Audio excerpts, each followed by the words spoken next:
United States of America and to the republic for which it stands, one nation, under God, indivisible, with liberty and justice for all. Michelle, can you please take the roll? Mayor Kenny. Here. Councilmember Cody. Here. Councilmember Zelensky. Here. Councilmember Goodspeed. Here. Mayor Potem Smith. Here. Councilmember Woodley. Here. Councilmember Gusted. Here. Interim City Manager. Here. City Attorney. Here. Finance Director. Here. Public Safety Director. Here. And City Engineer. Here. Thank you. Public hearings, we have one. We have a public hearing on the 2015-16 budget and capital improvement plan. The city fiscal year runs from July 1st through June 30th. Under Section 7-4 of the Charter, a public hearing is required on the budget, which must be adopted not later than May 15th of each year.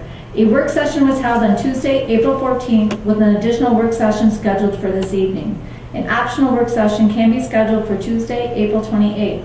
The budget calendar anticipates adoption of the budget at the May 5th, 2015 meeting.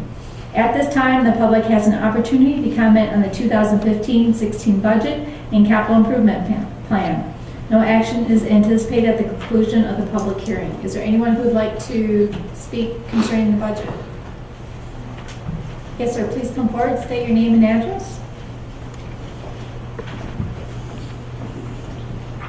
Rich Schrock, 603 Harvard Lane, Manistee. I'd like you to, as you look at the new budget, give some thought to what seems like a double payment. And specifically I'm thinking about AES and the 211 system. As county residents and taxpayers, we pay through the county for those things. And my impression is that the city of Manistee pays a second time through our city tax dollars, and no one else in the villages or townships does that. And so it seems like a double payment. So if I'm misunderstanding this, please correct me and set this back straight. But if it is a double payment, as you look at your new budget, I would ask that you consider the philosophy behind that and consider letting us pay one time as county members and free up some of those city dollars for other projects. Thank you. Is there anyone else who would like to speak on the budget? Please come forward, state your name and address. My name is Carol Pascal, 610 Spruce Street, Manistee. I just hope that we continue to show strong support for the Ramsdale and for the pool and for AES and for those things that make Manistee have culture. That those are extremely important to this community, regardless of what we may see sometimes in the newspaper in certain ads. So please see those as a very important part of our community. Thank you. Thank you. Is there anyone else who would like to speak on the budget? So now we'll move on to citizen comments and agenda-related items. Is there anyone who would like to comment on tonight's agenda?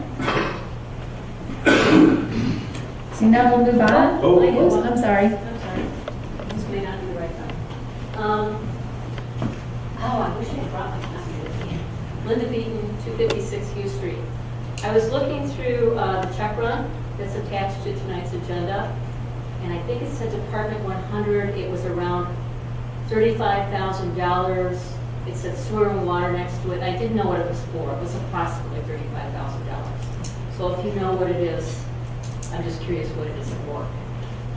Our finance director's here. Ed, can you speak to that? Okay. Yeah, I know. I need a social worker. I'm looking through this stuff.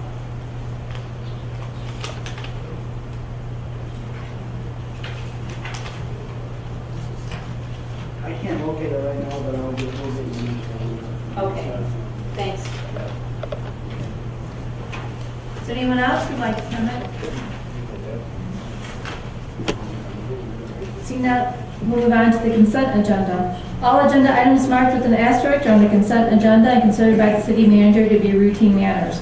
Prior to approval of the consent agenda, any member of council may have an item from the consent agenda removed and taken up during the regular portion of the meeting.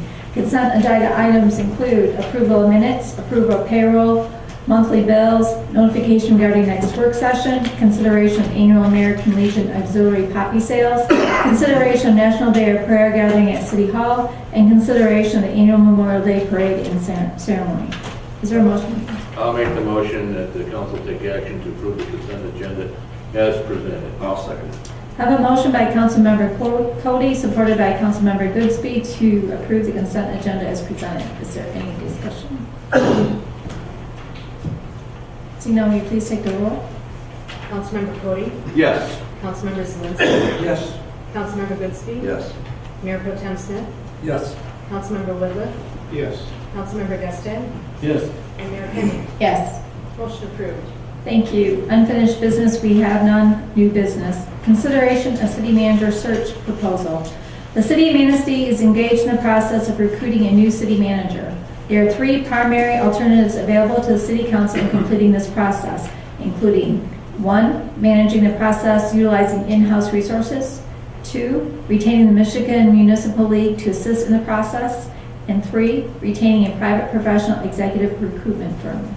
The City Council Personnel Committee recommends that the Michigan Municipal League be retained to assist the city in the recruitment of a new city manager. The interim city manager concurs in that recommendation. The cost of the recruitment and other costs related to the replacement of the city manager can be paid through the general fund balance.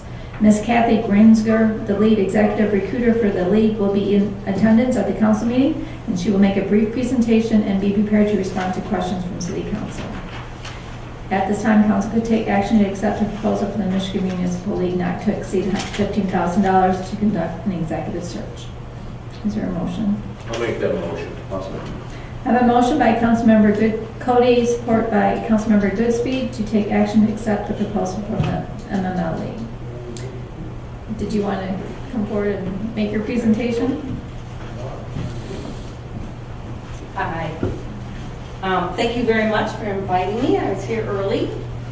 This is an incredibly beautiful building, and your downtown is gorgeous, and I'm so envious of you, and I really appreciate you inviting me and letting me tell you a little bit more about what the Michigan Municipal League Executive Search function looks like. I want to apologize to you at the very beginning. I sent you the of the PowerPoint. We have it on the screen. I'm going to go over it. But generally, I carry my notes with me to make sure that I stay on track. And I promised Ben I would stand up here only for 5 or 7 minutes. Unfortunately, I left my notes at home, which makes it difficult for me, frankly.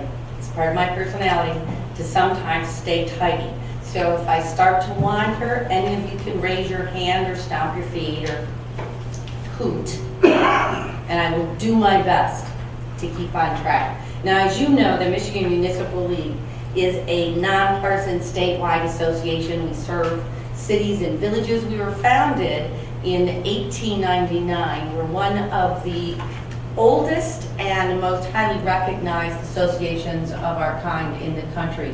We work exclusively with local governments and public entities in our search process. We try to stay just within our membership and support the communities that are looking to form executive teams to guarantee their better governance and their continuing prosperity. We've conducted well over 200 searches since we began this service at the request of our members. We use a proven methodology, and we customize each process to meet the specific needs of our communities. We are different than any other private firm that conducts these searches. We're different because we are derived out of our membership. We have a lifelong commitment to your success. I do not consider what I do to work well just because we put somebody in a chair in that incredibly beautiful office that Ben is borrowing. I feel successful if I can call you in a year after the process is still working and you are still happy and the new city manager and you are working together as a tight executive team. Because we have a commitment to you, what you and I would do if you select the league in this process is important to us at the league because we're committed to your long-term success. We use some very specific search facilitators. Those facilitators are selected by the Michigan Municipal League, they're sort of handpicked. All of us have decades of experience in local government. I have promised Ben that if you select the league, that you will work with me. I am the lead executive recruiter. Everybody else in the program sort of works with me. I have over 30 years of experience in local government. I've been a community development director.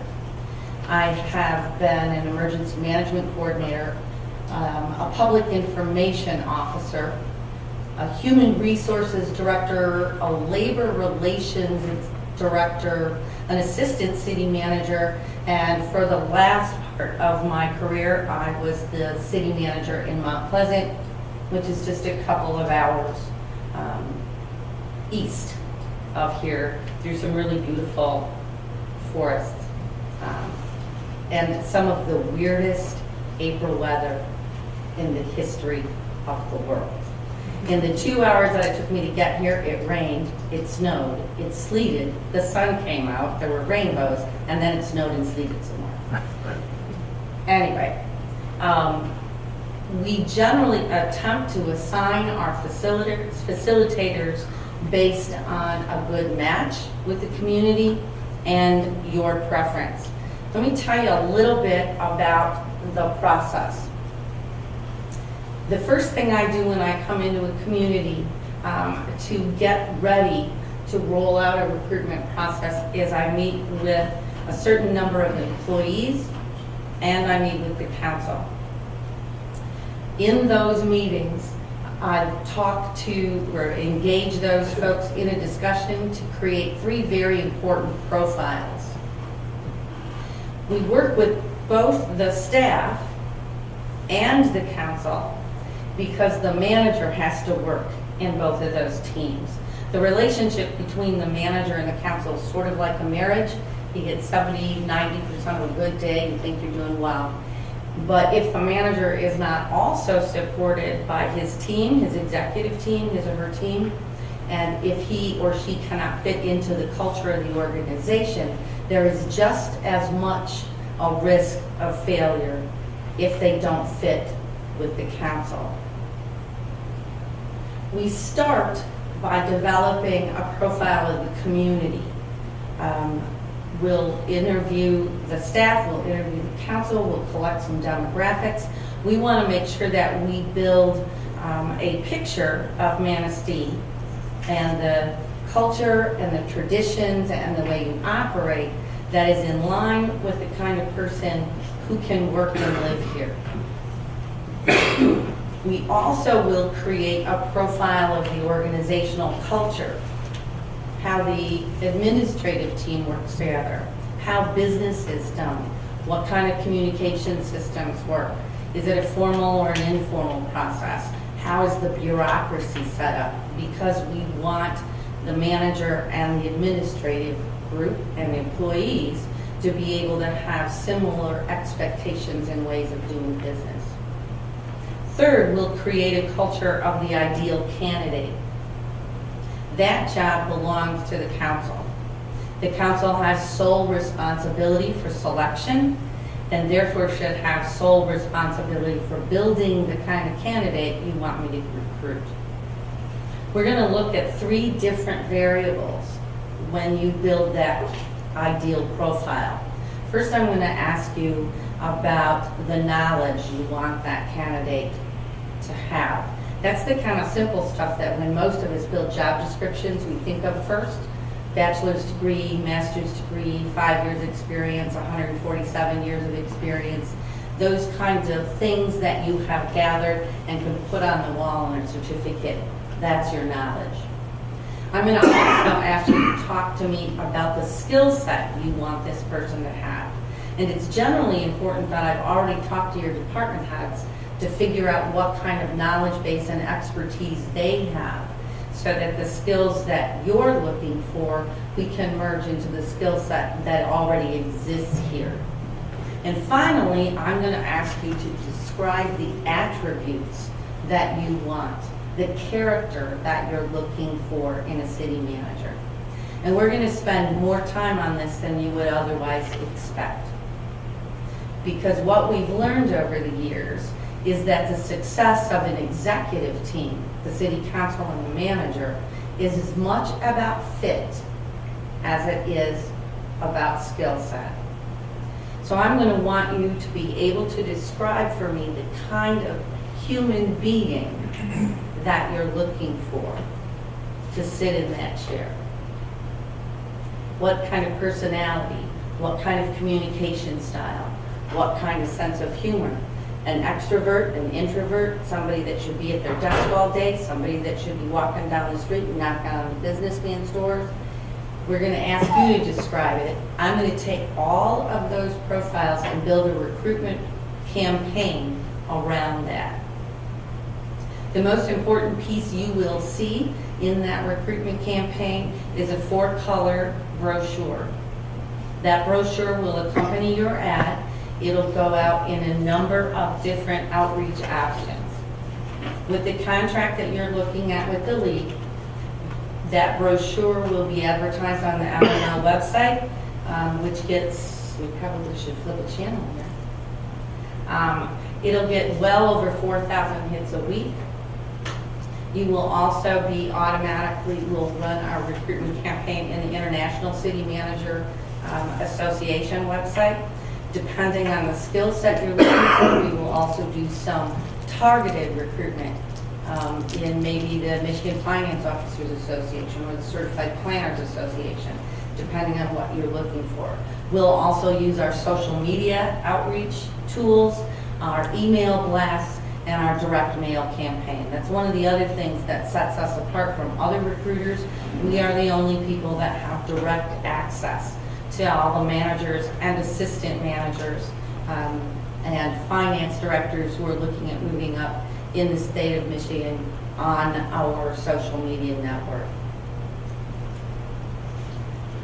Once that recruitment brochure is put together and our strategy is rolled out, we'll take about 4 weeks for that process to kind of bubble out across the country, looking for the right person for Manistee. Part of your contract will also have me individually review and receive all of the resumes and the cover letters and the information that comes in. I will do initial reference checks and screening of the candidates that seem to hit your priority skill set, knowledge, and attributes. We'll do online screens of those people before we even bring you names. We try to make sure that we don't bring you anyone who might have some embarrassment in their Google search past. We will present a list of screened candidates to the council. Often, I just want to warn you, often, maybe more than often, that presentation happens in closed session because in Michigan, if you are only at the applicant stage and applying for a city manager position, you have the right to ask for confidentiality, which would mean that the presentation of screened candidates would likely happen in closed session. City council is the only arbiter about who comes out of that screened candidate list and becomes a candidate for the position. I'll also work with you to develop interviewing strategies, appropriate questions, presentations, what other tweaks you might want to have in the process. I'll set those interviews up. I'll make sure all of the folks are here. I'll guide you through the process to make sure that you are protected from any kind of question or liability that comes with interviewing and selecting candidates. And finally, the league will handle all of the closeout activities in the search process. This slide says the process typically takes 90 to 120 days. It takes 120 days. It is really critical that we do the best due diligence at the front end that we can to get the right candidates in front of you on interview day. The other reason that it generally takes 120 days is there are a number of times in the process that I want to hear from you. The brochure, for instance, doesn't go out until you say, you know, I think she got it right. The interview questions don't become finalized until you've had a chance to take a look at them and make sure that I'm targeting what it is you're looking for. What we have put together for Manistee is a not to exceed $15,000 package that gets you from our first profile meeting until the very end of the process. The end of the process also will entail a thorough background investigation once you make a conditional offer to your top candidate. We will use an independent firm and we'll check on transcript verification, criminal backgrounds, and local and national. We'll check on we'll do a social security trace. We'll do a civil trace. We will also check driving records, sexual predator listings, and some other highly invasive kind of information. And finally, you and I will want to discuss how you do final reference checking. That's what the process looks like in as brief a rendition as I could do. I didn't time myself. Did anybody time? How did you? Jeez. I lied. I'm so sorry. Do you have any questions for me, though? I think you explained your process very well. Thank you. In good detail. Are there any other questions from council? I have a question about the interview process. You said you customized that process. There are variations where it includes public input, variations where it includes settings that would provide interaction with the public from the candidates. There are different kinds of processes you can use. This package does not include a detailed public input phase. If you wanted to do that, we can look at it. A public input phase would generally, you could include the public in the profiling. You could include public in some kind of an informal meet and greet process. There are a number of different things. This $15,000 package doesn't include us doing that, but if that's another discussion you want to have, we can do that. My thought was that some of those things we could do in-house and save travel time for Kathy. Sure. But we need to have a conversation about what those things are that we can do. Okay. One question, does this package include like an on-site visit to the candidate's hometown? No, sir. That is something we'll have to talk about or think about and how you want to do the final end of the reference reviews. Some councils, after the conditional offer comes through and you do the background investigation, some councils prefer to send me out and have me do reference checks. Other councils like to do that themselves.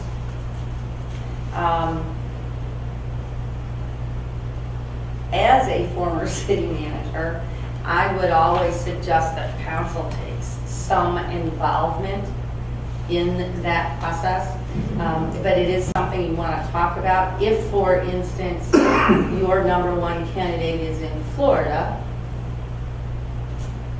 you may have to talk about how to handle that. Are all 7 of you flying?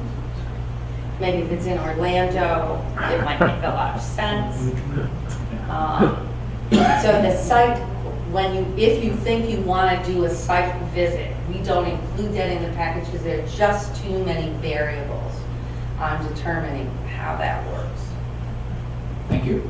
Certainly. I have one more question too. When you mentioned in the beginning that you stay within your membership, When you're doing the search though, that's a nationwide It outside? is, it Okay. is, and about 48% of our resumes are now coming in nationally. Okay. So we do, and Manistee definitely deserves that kind of scrutiny. You deserve a national search. There are certain states that operate very, very similarly to Michigan, and those are kind of easy to look at. The states that have strong council manager traditions. What we have also found is that during the recession in the mid-2000s, a lot of otherwise qualified Michigan managers went elsewhere, and some of those are looking for just the right community to draw them back into the state. So we're finding the national searches to be very, very effective right now. Thank you. Any questions? Good presentation, thank you. Thank you, Star. You good? We're good. Thank you. Thank you. Is there any other discussion? I feel like MML is probably, it's probably the best solution for us from a targeted search and a way to get involved really quickly. I like what I saw. Any other comments? I also like what I saw. Yeah, this is excellent. Right way to go.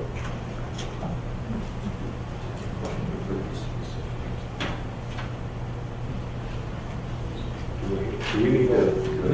we Yeah, we need have to a vote. motion to accept There is a it? motion. I'll make the motion. No, there was already a motion. We already made the motion. Okay, so hold on. Okay. We just need to vote. Can you please take the roll? Councilmember Zelensky. Yes. Councilmember Whitliff. Yes. Councilmember Goodspeed. Yes.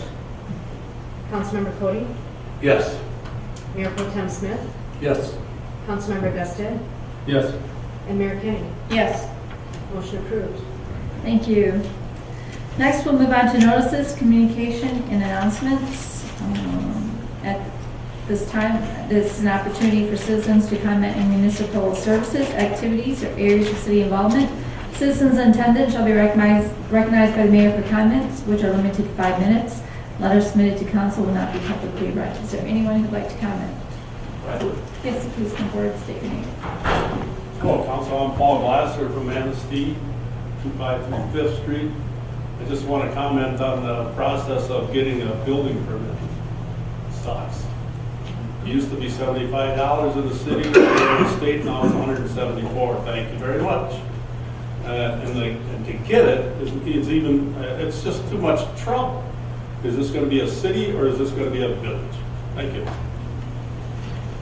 Is there anyone else who'd like to comment? Seeing none, we'll move on to officials and staff. City clerk, Nothing, Your Honor. interim city manager, city attorney, Nothing.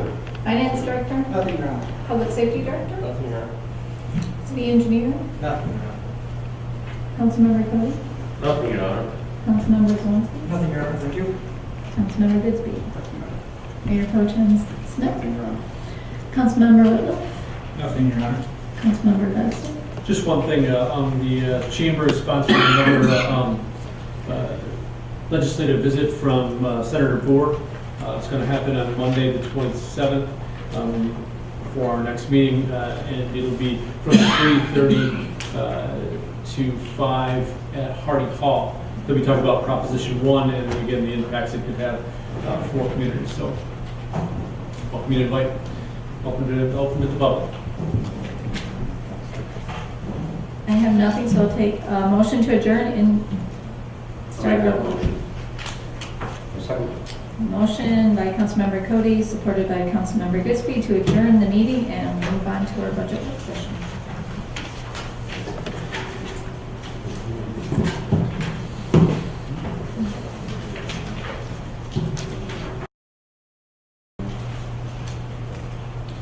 There are several topics that will require some additional council discussion and consideration, and I'd like to outline what I think may be the top three. And let me start with the refuse fund. Received on your desk this evening corrected pages to the budget. There was a mistake in the way that those numbers were put together, so if you would take those new pages that you received and just plug them in and take out the old pages. The refuse discussion, I think, can be segregated into two pieces. One is the actual service contract that we have with Republic, and then the second is the whole discussion of the recycling. It seems to me that there is significant council and community interest in the recycling issue, and we shouldn't necessarily and don't need to necessarily push that to a conclusion on the same schedule that we have for the budget. I am meeting with Republic tomorrow, I believe, to begin those discussions on the contract extension. I hope to take the recycling piece out, leave that status quo until you've had an opportunity to review those options and come to a conclusion on what you would like to see going forward. I would point out that the budget does include a 10% rate increase. That follows a historical trend of reducing the fund balance that's been going on for probably 8 or 10 years. And we've really reached a point where we shouldn't deplete that fund balance any longer. The recommended rate increase is 10% across the board. You should have a rate schedule in front of you. Of course, the other alternative would be to address the mill levy portion, although historically increases have shown up on the service fees as opposed to on the mill levy. Other items that I'm aware of that will require some discussion are the water and sewer rate increase that's been recommended. The water and sewer rate study recommended 8.5% this year, followed by 3% next year, 3.5% next year. That really didn't receive any discussion at the last study session, and I think merits some discussion, at least so you and the community are better informed. And finally, I'm confident that there'll be additional discussion on street funding and some alternatives that we may wish to consider there. So those are the introductory comments that I had. If you have specific questions on other portions of the budget or just want to jump into that conversation, we can do it. Well, somebody's gonna start, let's start with the water. It is proposed at 8.5% this year. We did pass for bonds and our whole program was 8.5 last year and 8.5 this year, and it goes down to 3.5. Well, there's more ways to get to the same place. You know, I agree with the concept of trying to make everything self-supporting in that, but I think it's a little aggressive with the rate increase of 8.5 or 2 times, you know. I would like to see that go down a couple percent, you know, maybe like 5% or something like that, and then extend that over, and we still reach our end goal maybe a year later, you know. It just makes it easier on the taxpayers with everything else going on. So you're saying. And not only that, but, you know, there's also some additional support that we're at the water and sewer fund is gonna get from, the accountable water that we've had, unaccountable billing that is projected. And what is it? Projected at 100,000. So it's not like we're taking everything away. The current estimate on the unbilled water would be about 70,000. 70? Yep. But Councilmember is correct, that rate increase, if you wanted to, could be phased over 2 years and we'd still get to the same place. We may experience some temporary cash flow problems that might result in the need to do some internal borrowing back and forth to make bond payments, but that shouldn't be an insurmountable problem. So if I understand you correctly, you're saying reduce to 8.5 and then maybe not go so low next year, instead of like a 3.5%, maybe a 4.5%? Well, let's just make it, well, just for illustration, I don't know what the rate number is. I mean, it's up for discussion. I would like to go up, maybe down to like 5%. Reduce it 3.5%, maybe just go 5.5 all the way through, you know? Or if you knock it down a little bit. So But reduce- keep it lower and keep it in, just and have it go up maybe a year or 2 longer and still reach the same goal. That's what I'm proposing. Now, what number we want to pick or decide on, I don't know. You know, but that's just a thought. Just doing the math, if you took this year's recommended rate increase with next year's and applied equal portions this year and next year, it'd be 6 and 6. Do you think that's acceptable? I'd like to see lower, but, you know, I'm throwing it out for the rest of the council to jump into. I mean, my proposal was 5, staff is making 6 and 6, I don't know, maybe you guys think 6 is okay, and I'm saying 5, I don't know. I think spreading it out, getting to 6 and having that for the next 4 years, ends at 18. No, it would be 6 and 6 for this year and next year, and then revert to 3.5 after that. That covers that? That's So we the need current projection from the rate study. Here's what, how And much? one other footnote, if I may, for the public's benefit. The idea is to make the water and sewer fund self-sufficient so that it can maintain its own assets without having to bond out for projects like we Right. recently did. And that's why we're going to 8.5, so I just want to make sure with your recommendation that we continue on the same path. What's the difference in the average bill between 8.5 and 6? Well, each percent increase raises approximately $37,000. So I'd have to calculate what that would be in terms of an average bill. Let me give that some thought. My thing was, how much internal juggling of money would you have to do? Like you indicated, just like you indicated before, might be some little shortfalls in there. How much? That's because of the sequence of the bond payments, and that's not an unmanageable problem. Just, I want you to be aware that if we come to you in 4 months and say we need to do a temporary loan from A to B to cover this bond payment, that you've been advised that that's a possibility. And are there any costs associated with those? Not significant.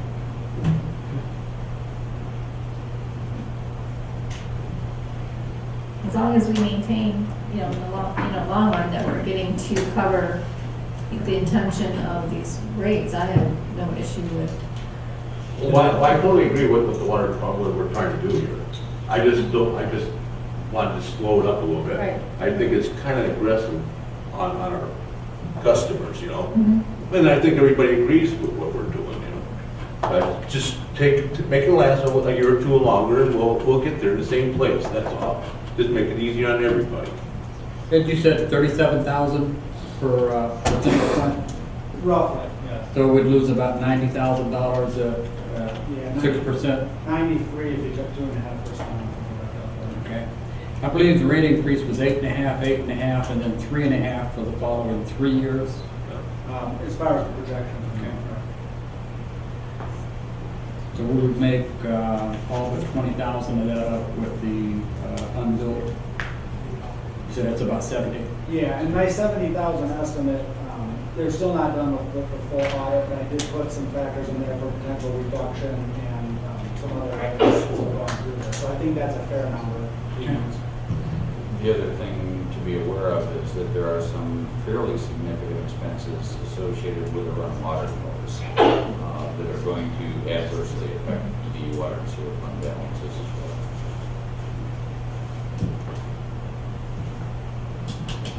Yeah, and last year we had, wanted costs associated with thawing lines and such that were pretty significant. Ones that we couldn't bill back and ones that we had to absorb from the city. And that's something definitely to be concerned with as well. And if there's no covenants from the bond that would prevent us from making adjustments to that increase. We do have coverage ratios that we have to meet. We've been in excess of those pretty comfortably, so I don't think that this would have any issues. And if it turns out that we start seeing water conservation measures or whatever, we can always do weekly rate adjustments. We haven't done that typically in the past, so if you want to be in compliance with those coverages. Sure, yeah, that At was this my. point, I don't foresee that being an issue. I think the potential cash flow, depending on timing of things, is probably more of a concern for me, but as we did mention that with internal loans temporarily. Okay. And they would be short term. It's just the timing of the bond payment. Right. With the run water notice and those additional costs, do we have a figure from the previous winter? What that cost the city with the run water and thawing? I believe we have a number, but I don't know what it is. I recall something in the 42,000 range that was money out of city pocket or something I like think it that. was higher than that. That was probably the contract. Oh, that I know. Electricity and chemical. Yeah. I thought it cost 60,000 to run the water and chemicals and electric. I don't want to speak that, 'cause I don't know the number. I think it was probably a little more than that, but we can, when Jeff gets back in the office, we can check that.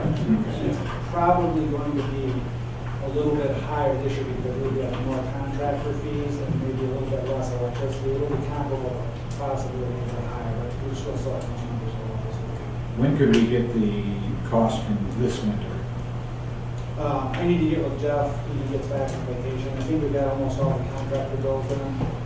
We'll have to do some estimates on what the electrical costs and that, but we can certainly get that information. Thank you. I mean, I have no problem agreeing with Councilman Cody on spreading that out a little bit. I just think we have to be conscious of that, what costs associated with what we're looking at from those contractor fees and such, and not leave us short and, you know, cause other problems from the budgeting process. But, you know, I do think it's a considerate way of easing those rate increases, and as long as it doesn't affect the overall end result of you know, financing the depreciation of the assets, I'm okay with that. If we did run into problem mid-year, it would certainly be possible for administration to bring the issue back to the council at that point and make whatever adjustments are necessary. One council member asked the question, submitted in the council members, basically what that would mean by reducing it, how much that would save a bill. At 8.5%, a 6,000 gallon user, which is what we typically use as our baseline, would have seen an increase of about $6 a month or $72 per year. And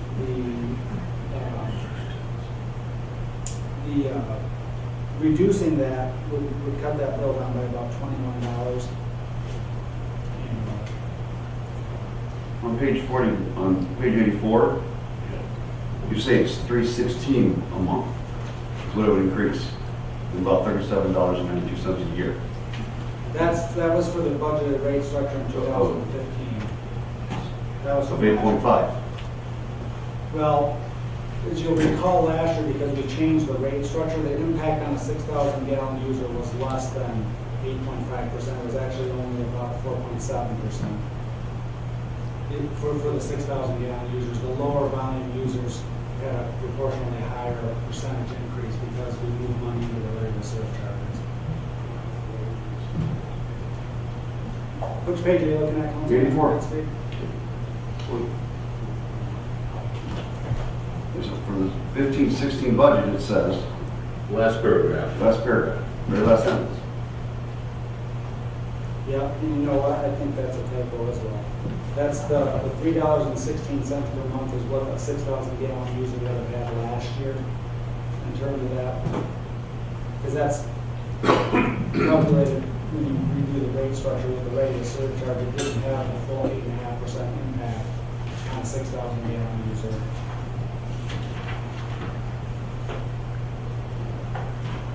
If you look at page,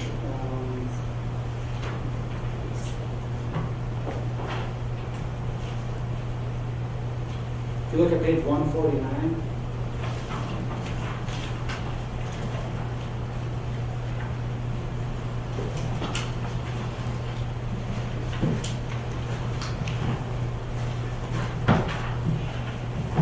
if you look at the very right-hand side of that chart, let me pull it on the screen so you can see it.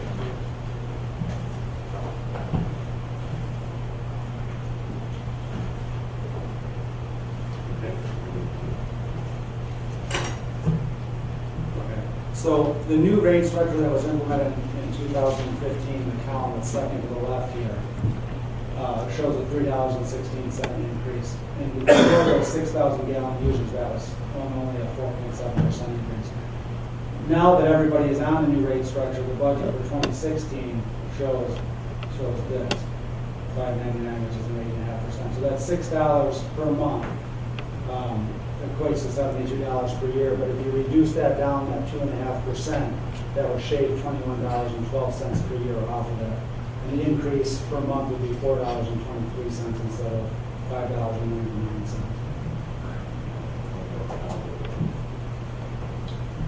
Is there any other discussion on that? Any other thoughts about? Yes. And Councilman Cody said spread that out and maybe extend. We don't want to go past the rate structure, correct? We want to hold true to 2018, I think it's, Those No, are very. I don't mind going another year past that. I'm just saying, let's just take a little longer to get there. But I mean, you know, we don't have to hold tight to what's initially presented. Okay, like 8.5. This year would be 8.5, then what? It was 3.5. 3.5. Well, I'm not saying that, I'm saying we could go another year or two past that, is what I'm saying. Just slow things up a year. I have no doubt that there'll probably be rate increases after those that were initially identified. And we may have to go back in 6 months and maybe adjust on it, but I don't know what the right number is. It's up for it, and I'm just saying, let's not be so aggressive. Yes, I want to get to the same place. I just want to take a year or two longer, that's all I'm saying. Any other? So is the consensus of council agreeable to adjusting the rate structure for this year and next year? I think the idea of distributing the next 2 years into a 6 and 6 instead of 8.5, 3.5 would make sense. And at the same rate increase, we're picking up some lost revenue that we didn't bill before. We should be pretty even with the process and still get to the same location. Knowing that there might be a need to come back in 6 months or 8 months. So we do that all the time, don't we? Not right. All the time, But yes. So it sounds like there's an agreement on council here to go ahead and reduce that to a 6% increase. Is that correct? Is council okay with that? Yes, yep. 6%? On board for that, just blow it up. If I could focus, maybe the next conversation we need to have is on refuse rates. There we have less flexibility because that's pretty much an in and then an out back to the contractor. As I said, the fund balance has been run down, and it looks like we're needing that 10% rate increase there. The only alternative that I'm aware of would be to take it from the rates and put it on the levy instead of putting it on the rates. So I just want to make sure that you're aware of that and the options available. You guys understand what he's, And that fund balance is now down below 20,000, right? Yeah, Projected. the clerical error that we found was, it had to do with the trash haul, and because of the every other year thing, and part of it got included and part of it didn't, and I apologize for that. Several people looked at that and just didn't catch it. So that added about $34,000 in cost, because that's the cost that we pay to Republic Waste roughly to do the spring trash haul. It varies from year to year, but it's right around there typically.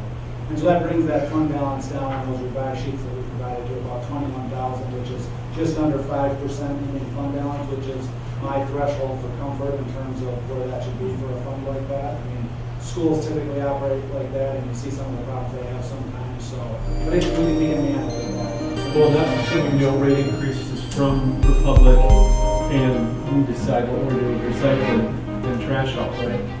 Correct. So those are some variables that certainly could take that down even further if we don't have a rate increase. The initial proposal from Republic has no rate increase in the first year, so we would be covered with this. Recycling is a completely separate question, depending on what level of service the council desires. That Okay. very likely could be an additional rate in addition to the numbers reflected. I know we talked about going with the county That's a possibility. on recycling too, and that, I think that worked well.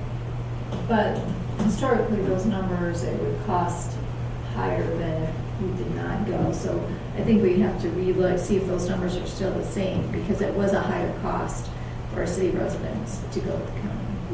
I think that whole recycling discussion needs to be a separate work session. And if we split it from the base contract, there's no reason to try and rush it in before the budget deadline in the middle of May. And correct me if I'm wrong, but I think I saw in the capital improvement plan, some fencing that Jeff was looking to do down at the city hall to maybe help shepherd some of that misuse of the recycling. And if we decide to go with the county, that's something we may or may not need. The current discussion is to keep the status quo on recycling until those decisions are made. Okay. Nothing would change until it changes.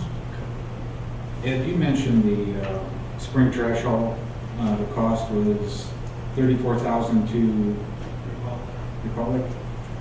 We have figures on what it costs internally for our employees and gas and equipment. Yes, we reimburse, when we went to every other year trash haul, we split the reimbursement to the city, so we kept us constant cash flow coming into the general fund, so we didn't have those fluctuations, but it is about $36,000 too in terms of employee time. So we have about $70,000. One of the options that could be discussed is to potentially go to a once-a-month pickup like they have in Valley Contract. That'll be something that's discussed with Allied. That may be a way to save money, but there's pros and cons to that, so that just has to be considered. But that could potentially be a lower cost option. There's considerable savings doing it that way, having, like Byler did, just one pickup up per month, of a large item. Is there a considerable savings on that? That's one of the items we're going to discuss when we get with the hauler and have those conversations that we haven't had yet. Okay. One thing to add to that is Wexford County does a tag. They issue tags to their residents, $20 to self-haul their trash to the landfill.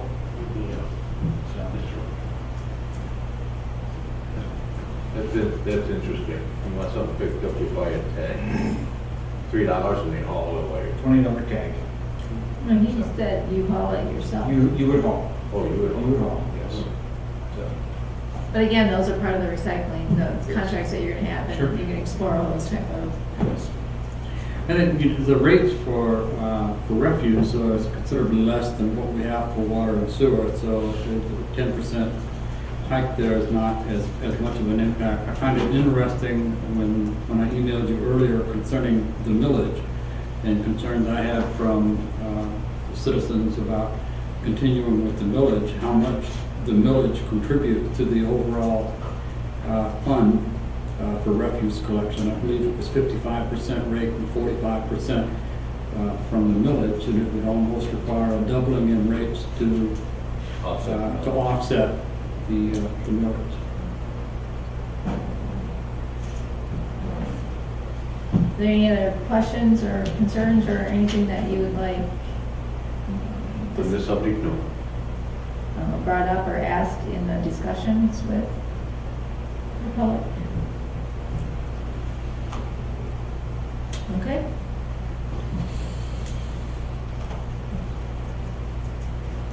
The other topic that I've had several conversations with individual council members about is street funding. I don't suppose that's a secret to anybody, and whether or not there should be additional oil and gas incomes addressed to the street funding issue. The only qualifier I would put out there is that you really only need to worry about this year's budget this year. Street funding is going to be a long undertaking. We didn't get where we are in 1 or 2 or 3 years, and we're not going to solve the problem in 1 or 2 or 3 years. So I would request that you try to focus tonight's discussion on this year's budget without suggesting that that's going to solve the whole problem, because it won't. But it's going to take a bigger conversation to solve that whole problem. Well, I had that conversation with you about trying to get the money from the oil and gas money, and when I was looking at it, is trying to round off the figures. We have, what, $14 or $17,000 slotted for local streets. You know, I was just trying to find out a way to how to make that an even $500,000, $500,000, so we'll let the city put forth a little bit more effort. And actually, I was looking to do that for about 3 years, where we take some money out of the oil and gas and just kind of like subsidize that fund so it stays at $500,000. But I also want to do it as a loan though. And my point being is I'd like to pay back what I borrowed, but at the same token, as also mentioned in our discussion, is our oil and gas money is invested. So if there happens to be a recession or something, that money also goes. So I'd rather see us gather something from it instead of losing it in the market too. So there's 2 points of looking at it. You know, I just soon try to capture like about $74,000 maybe this year, and probably about the same the following year, just to kind of make it at $500,000 that we're putting into the streets. And then unfortunately, we're going to have to go for a millage. But at least the city is showing good faith in trying to do something about the roads and accomplishing it. That's my argument. Madam Mayor, the only comment I would make is that you can call it a loan if you want to, but it's not likely to get repaid. I mean, once it gets spent on streets, it's likely spent, and we can book it either way, but that doesn't change the fact that it's likely going to get spent. And you lost the future purchasing power of that money that you're borrowing. But if the market goes down, you lost it too. You know, it's for investment purposes. So where are you? And I think the other end of that is the ad hoc committee in the transportation plan have identified that $600,000 a year is about the minimum that we can get away with putting in to simply maintain status quo on the streets and maybe marginally improve. So the longer we wait to fix some of these streets and the more we put it off, the more costly it's going to be for the repairs and maintenance of the streets. I still would like to see us hit that $600,000 mark this year. You know, I would agree with you, Ben. I'm not much concerned about next year. We do this next year when next year gets here. We have a history of taking money out, and I know 2012 the 4% rule was recommended by the Oil and Gas Board. We turned around and took $125,000 out to supplement water and sewer the year after that, and then made $370,000 of internal loans from the fund in the same year. So I think the fund's resilient, and yes, the market's always an unknown, but like Councilman Cody points out, if the market turns down, we're going to lose value with the fund anyhow. And at $600,000 just seems to be a magic mark to me to try and hit, at least this year, and show good faith to the residents in making an effort to start repairing some streets. And I think we have shown good faith for putting as much as we've been able to find into there. And you can speculate all you want on the market, but I don't think that should be the deciding factor in whether you borrow from or change that spending rule is based on what you think the market may or may not do. Once you take it, no matter what the market does, you've reduced your future spending.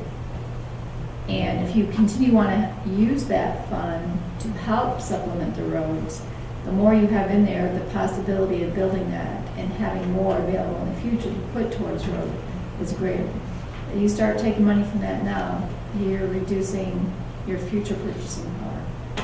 Well, if we take 1% for 5 years, which would really equate to about $100,000 for 5 years, which comes up to $500,000 or $500,000. That's going to be an investment in Manistee, in our roads.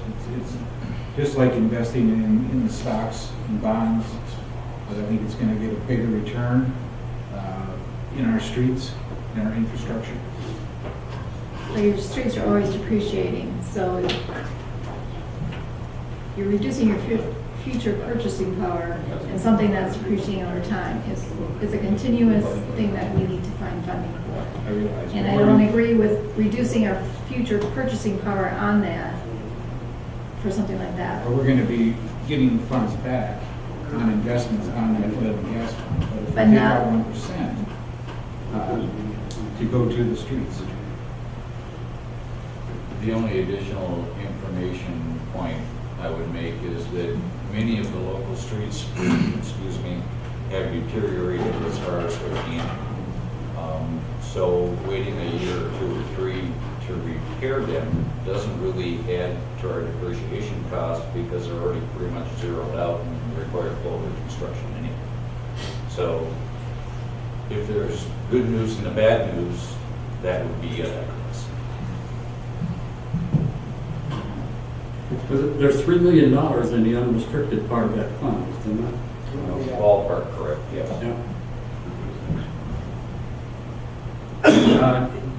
Yeah, I guess what distresses me most is that we've obligated that fund 83% this year for debt service, or 78% this year, and 83% for the next 3 years is what the chart shows. So we've got very little from capital improvement portion of that fund to spend this year or the next 3 years.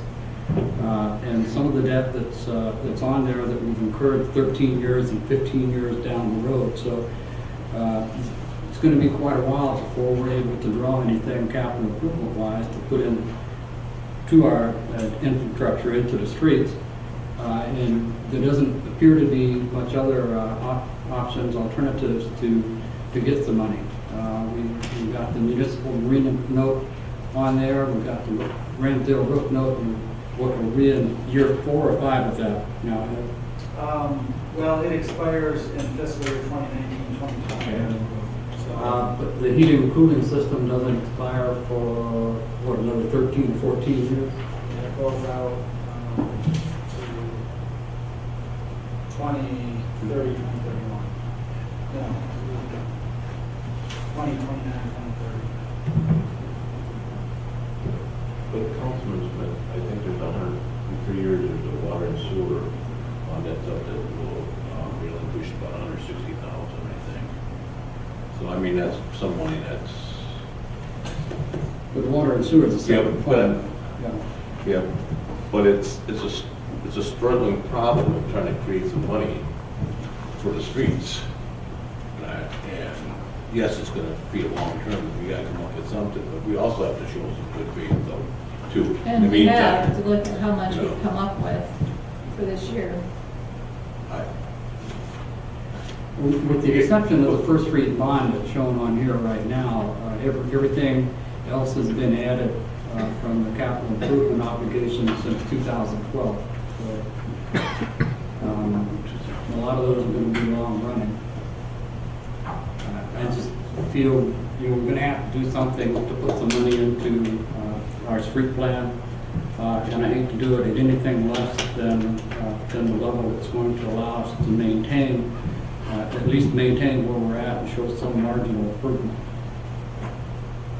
And I agree with the statement that that's a lot of money to come up with in 1 year, and that you have to give it time, at least a couple years, few years, to find that funding.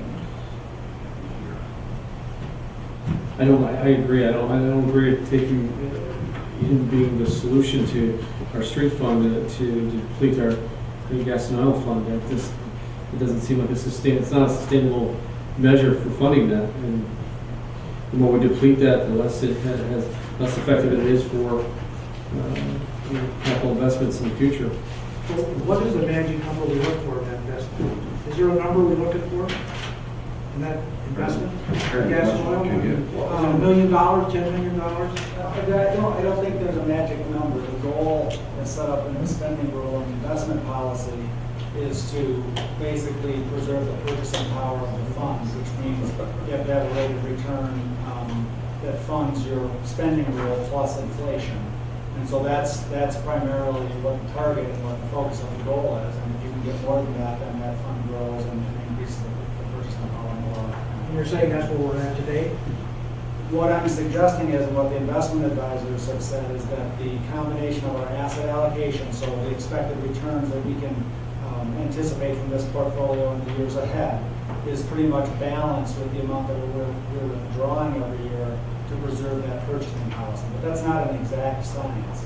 I guess my last question would be, assuming that we did borrow from that after we passed the rule that said we wouldn't borrow from it, what triggered that? Why did we borrow from it? A couple things. The charter clearly prohibits loaning or obligating the principal of the oil and gas fund. That particular section was written back in 1992. I believe Mr. Byfuss had something to do with that. At that time, the only investments that fund could invest in were investments that didn't lose value. They weren't subject to market risk. They didn't fluctuate. So whatever you earned in interest, that just sent off, and only money in that account was the accumulated royalties. With the change in state law that council supported in 2008, we're now able to invest that in investments that fluctuate in the market value. So the fund, in theory, could lose value, and it could drop down below that principal level. It has not done that. Okay? So the spending rule, based on an attorney opinion by Bruce Dockerman and what best practice was crafted to acknowledge the new reality of how this fund is being invested, which is in instruments that are subject to market. So that was back in 2012 when we passed that rule? No, the fund has been invested since 2009 in the market. So we've been investing that way for 5 or 6 years. And because the market has had extremely favorable performance over that time period, the market value of the fund greatly exceeds the accumulated value of the royalties. So the second point I would make on that is these internal loans that were done to the different city enterprises are one interest bearing, so they're a loan, but they're also an investment. That's what a bond is. When you buy a bond on the market, you're loaning money to that company or to whoever issues the bond, but it's paying you an interest. So you can look at it as a loan, but it's an investment of the fund that's interest bearing. Now, there was 2 years that they didn't pay interest on one of those loans that was foregone, but those interest payments are going to kick back in this year. And so the answer to your question is those loans are out of the excess amount of the earnings in that fund and are looked at as an investment, but because of the state law, you can do that. The law has changed.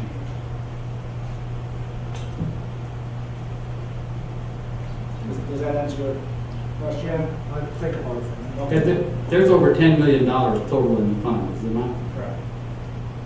And only $3 million of it is unrestricted. Right. There's about 10.4, and that was as of March 31st, and about 2.9. Actually, that was the value, I pulled it up quick and dirty, that was the value, I think, as of the projection as of the end of this fiscal year, I think will be absent some market crash. And about 2.97 of that is excess. So $200,000 from that fund would be about 1.6, 1.7% of the total fund value that we would lose earning potential on. It doesn't appear to be a very significant number to me. And I'm just saying, in light of other needs and requirements, and there's a number of people that are sitting up here that ran on a platform of getting money and fixing streets. I'm one of them, and I'll continue to push for it.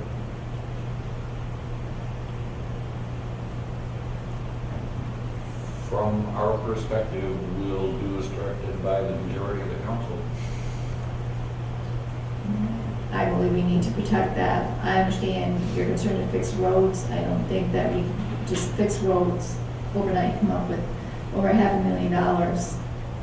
You may think the $100,000 is not much, but you take that and what that could earn over the next 5, 10, 15, 20 years. It was meant for long-term funding. And I think it'd be short-sighted of us to start changing that for something that needs a long-term fix. What's the average increase per year on labor or work being done? But for roads, That's for roads. I mean, was it 1 year is $1 million, next year it's $1,300,000, or 130,000? I would have to say that it almost has to go by, it's a bid process, you know? Throw it to their staff, let them work it. It varies a lot from year to year. Back in the throes of the Depression, prices for construction were great. And as the contractors get busier, the prices go up. So it's tough to give you a precise number. But there for a while, prices were coming down. And now they're going back up again. So if they go up 4%, that's better than we spend it now, then better we're going to get our return on it. Because they're going to pay more. Build a wash. But exactly.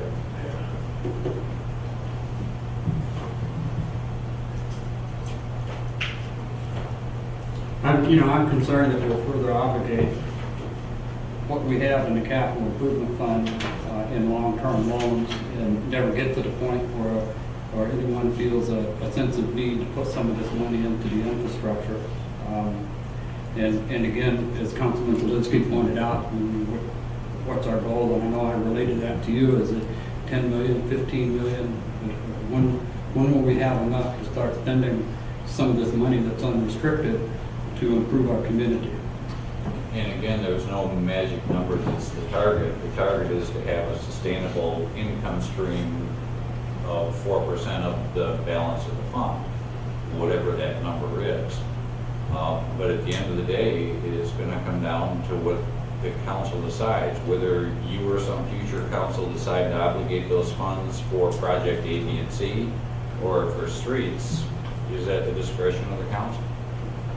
So if I hear you right, what we're saying is that if you spend $100,000 out of the restricted part of that, or the unrestricted part of that fund, it could, in the future, jeopardize the unrestricted amount? No, that would take a pretty severe market reaction, and that seems So we could spend $100,000. very remote at best. Do you look- That would be very, very remote. You know, there's another source of funds too. There's the fund balance. We set it at a budget of 20%. That was the council setting. If you wanted to hit it one time this year, what is there, about $1 million in there or just short of $1 million? You could maybe round that and then try to pay it back. Because that's how we did it. That's how, actually, what was it, Ben? Back in '92 was $1,100 or 11,000? Very small, and it got built up. And it got built up. So you can leave the gas and oil alone, and you hit the fund balance if you want. But I would make anything that we take, let's try to pay back though. I mean, it's great to spend it, but you gotta be careful how you spend it, and then you gotta make sure you got something for the future. I think Councilman Zelinski raised an interesting point. I believe you told me that originally, when the oil and gas fund was set up, that the earnings from the fund were spent in their entirety every year. That's correct. If we had followed that process and the market went down and the fund lost value, would we have been in violation of the fund balance? Correction. Or spending rule? The investments at that time were only in government-backed securities. There was no market risk. So you could fairly say that the principal could not go down. I mean, that would be a fair statement back before the investment policy changed in 08-09. That change in the investment policy has been very, very, very good for the oil and gas fund. But it changes the rules from what they were back when it was originally established. I just find it hard to believe taking $200,000 of $3 million is going to jeopardize the restricted portion of the fund for 1 year. I would say that's a pretty remote possibility as well. But it does incrementally affect future earnings. And that was the purpose of this fund, to have it there for the future. And if you look at how much it's helping to support capital projects now than what it did when it was first, since inception, we've really been able to increase the amount it's been able to help the city in funding capital projects. And anything we do to start changing that is going to impact what we will be able to do, and even possibly funding what our current obligations are out of that fund.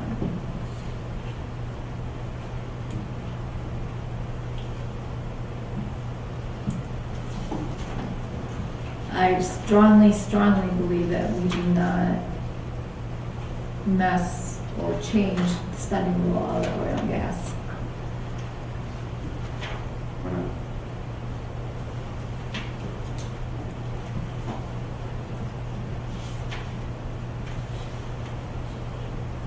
And I think what we've done, and I truly believe, I know you would like to fund that 100% of the recommendation, but I think it's putting on the city to be able to do that in 1 year. We need to look at that and build that up over the next couple of years to a level.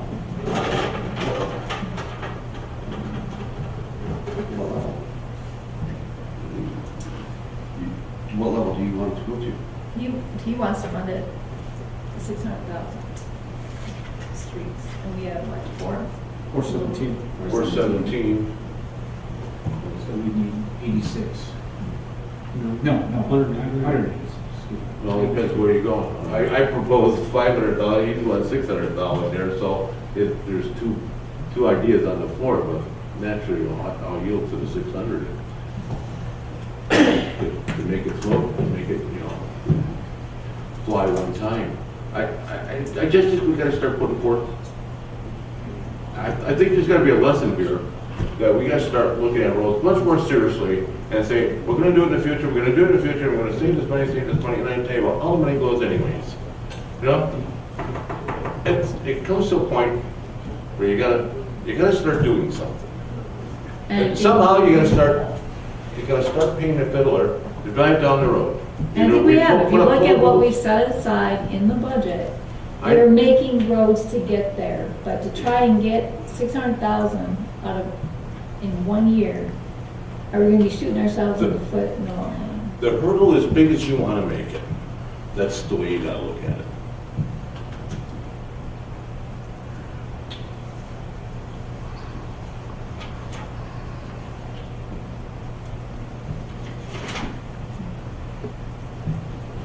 One of the things that bothers me is that I know what you buy today for 100,000, next year, who knows what it'll be.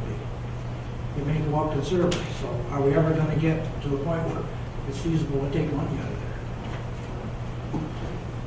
there? Well, every year, 4% comes out of there, and a significant portion of it has been dedicated to other projects by previous councils.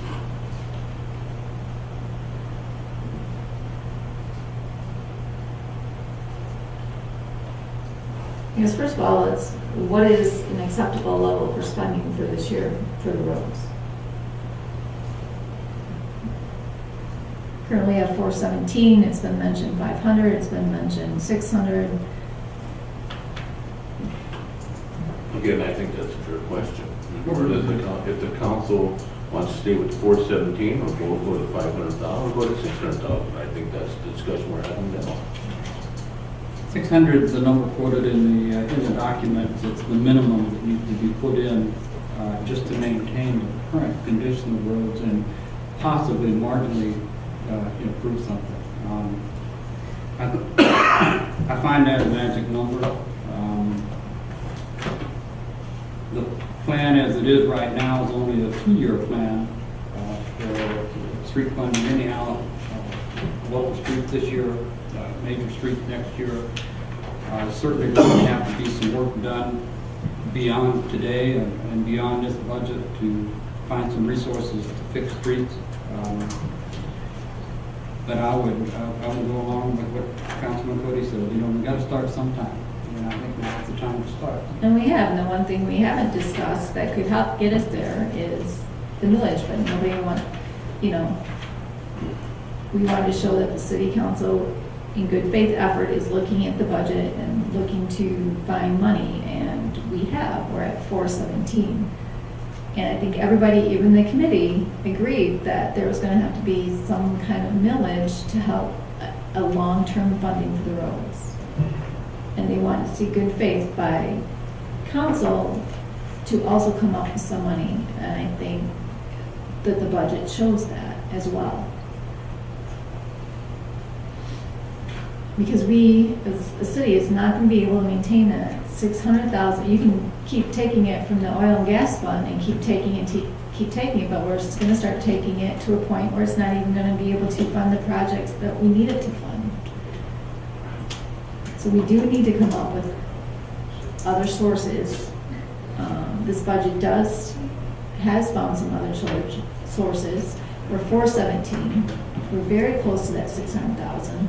And everybody agreed there's gonna have to be some sort of millage to help keep and maintain the funding for the roads.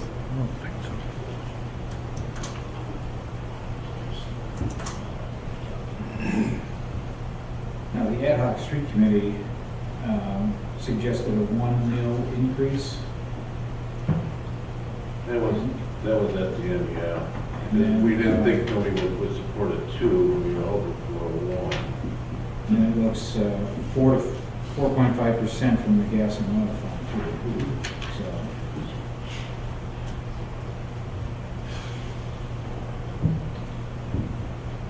But you know, while we're having this discussion, there's a second part of this discussion, and that's the millage. Right? Maybe I'm pushing people, but as we try to find money here, what kind of, John's going to say, what kind of millage are we going to do, and how we're going to progress to do this. You know, maybe I'm jumping ahead a little bit, but that's why I think we should do a good faith, because we need all the millage we need. We need 2.5 or 2.2, whatever it is. We need everything on the millage to get the roads done. And in the past, back in the latter 50s and early 60s, there was a point, I can't point it right off, but I think it's 2.4 for that mill to pave all the roads. Unfortunately, we're going to have to go back to something like that. But at the same token, the city was doing a lot of the work at this time. I just think we got to start formulating something and going with it, and we got to start selling a millage, unfortunately. But at the same time, we have to put forth good faith. Now, how we roll all that in, I don't know. And that's when we talk about putting money forward here, you also got to start thinking what you're going to do about the millage. And I think what we've got in the budget, 415, is a really good start to getting us to there. I think you're putting too much pressure on there trying to get there in 1 year.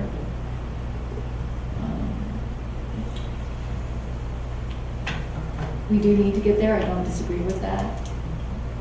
But I think we need more than just 4 months to get And maybe there. 6 people to agree with it, but you won't get one.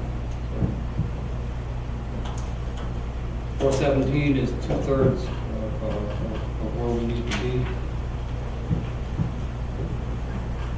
I'll abide by council majority.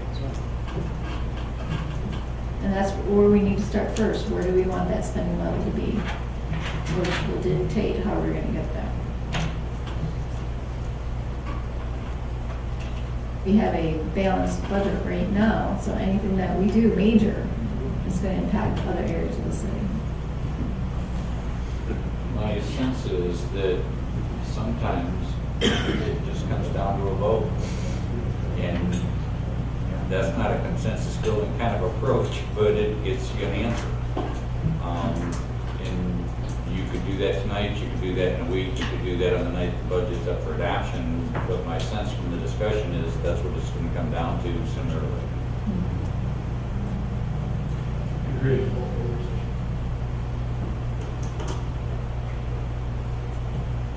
Can you live with what the budget's been built? Can you live with that spending? You refer to 417? Yeah. I was just sitting here thinking about, do we want to take a week to think about this? Or do you want to do consensus right now? Personally, I would like to see, like I said, myself, I figured was $500,000. So $83,000 from the oil and gas one, on a one-shot deal to keep things floating, and yeah, we better start pursuing a millage. That's my thoughts, and that's where I'm sticking. So you prefer to see it a level at 500? Yes, that's me. I understand it's under, but also, I think it's a compromise. yeah, if we want to do It might be it. something we can reach. what is your thoughts on that? My thoughts? I would like to see 6, but I would compromise at 5. Councilmember Goodspeed, That'd be good. or 6? I'll take 5. Okay. I'll take 5. I'm good with as it is. Is it majority? We'll make 5. So if you guys could go back and look at the budget and see where we could get that additional funding. I'm not in favor of touching the oil and gas, I'm really not. I think that it's minor enough. I don't think we'll see any repercussions. And even when you say how much money that's gonna compound over 20 years and that, we'll have the roads fixed by then.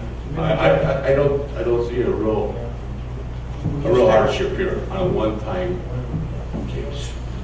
The staff a chance to look it over and see what they can come up with.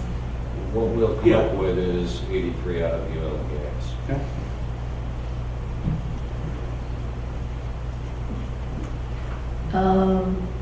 Was there anything else?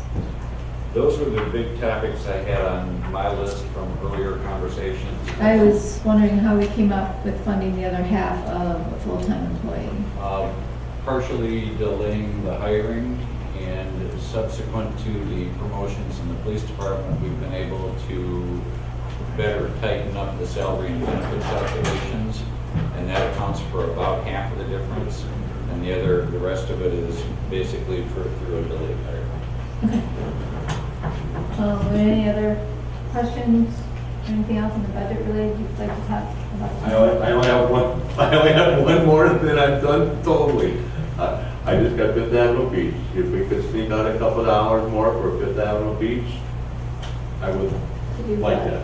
To do what? To continue with the plan that was presented by Vice this year during the summer, you know, and actually they want to get going. They want to start putting in some sidewalks and hopefully maybe want to come in, but they were planning on trying to spend some money and trying to put something together this year. And I thought we can give a little bit more support. That's one of the city's selling points is our beaches. And you go down on Fifth Avenue Beach, and first thing you look at, nice Coast Guard station, and you got that crap right there, and then you got another nice pavilion right there, but that looks like, that's not, we gotta do something there. If we're trying to sell our beaches and try to sell people coming here, and they take a ride, yeah. Mr. Poole was at our Parks and Beautification meeting, and he emphasized that he's gonna maximize that money by doing a lot of that in-house, which will make it go a lot further than what we thought it would. So we need to talk with him to see how far he thinks he can stretch that.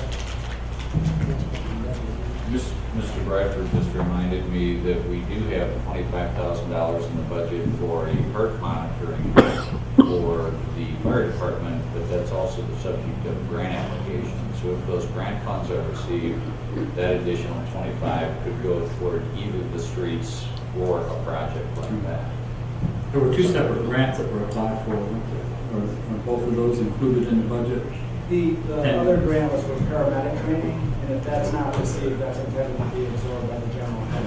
It's not that one. But is that that's a revenue generating type piece of equipment, isn't it? To help generate more revenue? Necessary to bring the other in. I didn't hear your question. Is the heart monitor, we need that to help generate more revenue, is that correct, or is that? Built the other responsibilities. Yeah. So if we were to get rid of, I mean, if the grant wasn't requested, and we didn't purchase that, that would hurt some of the revenue coming in for this year. The way the budget is built is we've allocated funds in the budget to acquire it regardless. Okay. But we've also made application for the grant, so if the grant is received, Oh, I understand what you're saying. that frees up $25,000 that was otherwise allocated in the general fund. And that 25 could then go to either the streets or some other project, but we could bring that back to the council at that future time as well. But at the end of the day, we're gonna get Chief Bachman at the ALS. Same or the other. Yeah. Do we know when that grant's coming to, come through? June 8th. I don't know if we built. June 8th. Yeah, they do June 8th. grant applications for that evaluation. Thank you. But the budget will be through before we find out. Any other Councilmember Zawinski? Councilmember Beasley? Done. Mayor Pro Tem Smith, do you have anything else? I would like to follow up on what Mr. Schrock mentioned earlier on appropriations, the double payment of ADS and 211 that the city provides in addition to what we pay through the city to the county, and see if those are really low, necessary levels of support for those organizations, and if we're getting that much additional value for that contribution. Nothing, Your Honor. Councilmember Beasley? Nothing else. Do you have anything else? So, are we meeting then next Tuesday? Next Tuesday is designed to be just with the MML on the city manager recruitment, but if you wanted to add another budget discussion at the tail end of that, or on a subsequent week, we could certainly do that. But the current design is to have it focused on city manager recruitment. Okay, and that's next Tuesday. And Kathy thinks that's going to be a couple-hour session. I think we just do that. Okay. Is, Spend no time. it's not a regular city council, so if council wanted to, I don't know, meet earlier, we could do that if Sure. council. Be at 6 for a Be at work 6. session for now. 6 is fine. And move that. 6 work next Tuesday? Yes. Fine with me. We can do that, assuming that works with Kathy's schedule, but she was planning on being here at 7, so. Sure. Okay. I thought you said at 6 o'clock for budgets.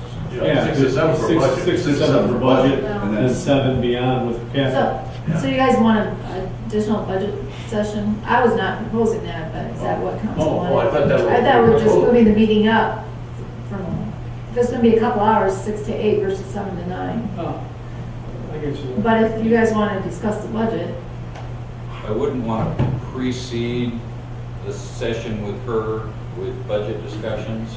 Okay. You really ought to come in fresh and focused on that topic, because that's really going to be a pretty important undertaking. Pretty meaty discussion.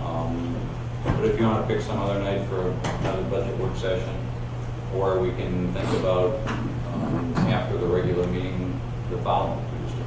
okay. We can determine that next Tuesday after the meeting, whether we want to meet a special night or again We after. can do that as well. So we'll meet next Tuesday at 6 for the That city. works for Kathy. Yeah, as long as it works.